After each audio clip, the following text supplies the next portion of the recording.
And third thing, next thing is becoming very much, what do you call it, coming out of the codependency.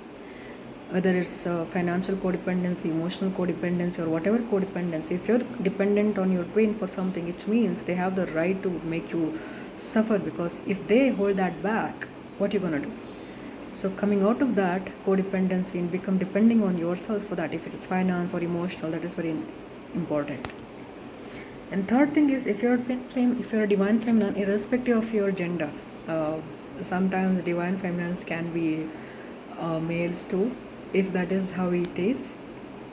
It's your responsibility to prioritize yourself, love yourself, romance yourself, look at yourself as some kind of a miracle, and think of you as some kind of a amazing thing that happened to you. You don't have to compare yourself with somebody else. Think about yourself as something wonderful thing happened to you. Look at your own self and list all the good things that you have. Remember that, because it's very easy to look down on yourself for somebody who lived in a narcissistic family, because nobody appreciated that kids from their childhood. So it's very essential for somebody who grew up in a narcissistic family that they look at themselves and see how good you are, how kind you are, how gentle you are, how there are a lot of things that you can do. List them all and appreciate it, and your twin will reflect that back to you. They will notice that as well. And if you're not a twin, that's fine, but sacrifice will never bring anything unless that person also sacrifices. You have to remember, at the end of the day, it's all in your hand. Whether it's okay for you to live that way, it's up to you. I will not say that, because it's not my place to say it. I can only say from my personal experiences, the thing that I learned from my spirit guardians and the divine directly. It's always better to be the seeker. You can assert answers directly from the divine. If you have any confusion, directly ask the divine and believe that the answer will be given. You have to be able to receive it. Means you have to sit and contemplate to receive that answer. Prayer is how we talk to the divine, and meditation is how we receive messages and clarity, and the communication from the divine world.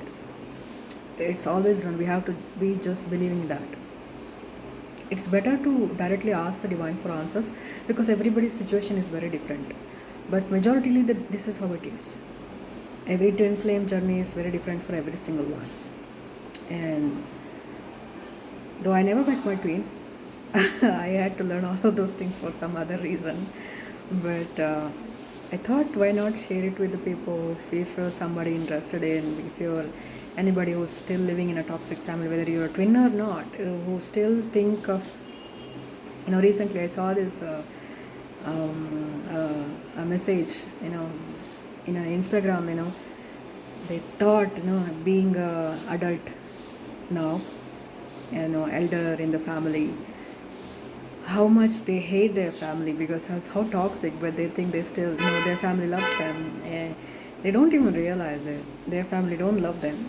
It's conditional love. If it is conditional, it's like, come on, you love your parents, but their parents doesn't love you. So does that count as a love? No.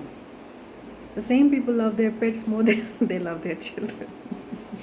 So it's basically what happens is, this children's job, whether you want to stick around for such parents or without hating such parents, just operate from the point of self-love without any ego, not to hate such parents, but also not give them any chance to control your life. That is all I have to say. That is the best way of life. You have to forgive them. It's up to you. It is best if you forget and forgive every single one, but never let those kind of negative things happen in our life. So if you're somebody who has growing up in such a toxic family, it's completely up to you. You don't have to agree with every single thing that I said, because unless you yourself experience something like that, people won't be reaching this point of view sometimes. Unfortunately, I was one of them anyway. That's what happens when you're a twin and you don't agree to those kind of things, because empathy makes you feel different. But remember, if you're an empathy, if you're an empath, your empathy cannot take you to your graveyard. It cannot bring you the harm. That is not an empathy. Kindness and weakness cannot coexist together. Kindness cannot become a weakness for somebody who's kind. So there are a lot of things an empath can do. You know, there are people who take benefit of that kindness.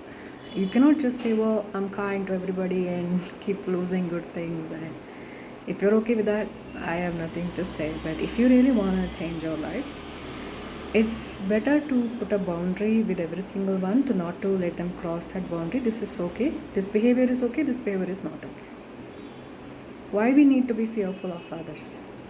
If you're financially and emotionally independent, nobody has a right to say anything to us, unless, when we are definitely trying to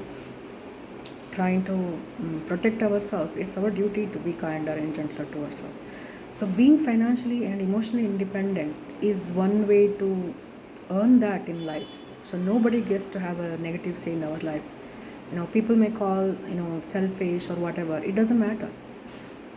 We know what the truth is. So we don't have to bend in front of anybody that is cruel to us.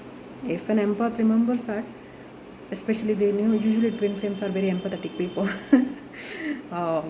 Your empathy, if it takes you to a graveyard, what's the point, isn't it? So it's up to you. It's up to you to make the decision. If you do not agree with it, you can directly ask the divine and assert answers from the divine itself. This answer and the truth is available for anybody who seeks it anyway. So it's up to you to find answers, clarity, solutions, and make that choice in your life. It's completely up to you. I hope that you understand what I'm trying to say. And this is for all the twin flames and anybody who's struggling with a toxic family.